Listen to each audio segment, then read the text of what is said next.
Hello and welcome to day 50. This is the market update.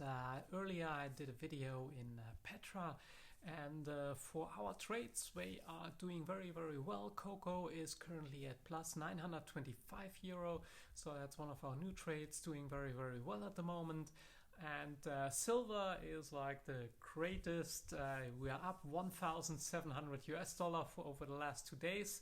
So I already secured 1,200 US dollar in earnings. So whatever happens, we get at least 1,200 US dollars, but we want to have way more, of course. So let's see whether we can go up further. Another trade, US dollar, Canadian dollar, it's like going up and down a little bit. Sometimes it's in the positive.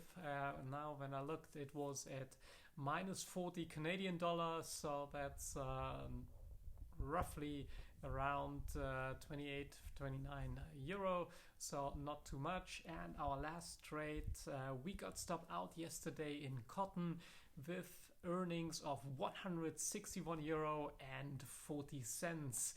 So that's it for the market update. Gotta have a look at some more trades over the next few days, and we want to go back into our short-term trading where we do these daily things tomorrow. We are trading for charity, looking forward to this, and I will keep you updated on how we do, what we do, and looking forward to see you tomorrow. Thank you very much for watching, and bye bye.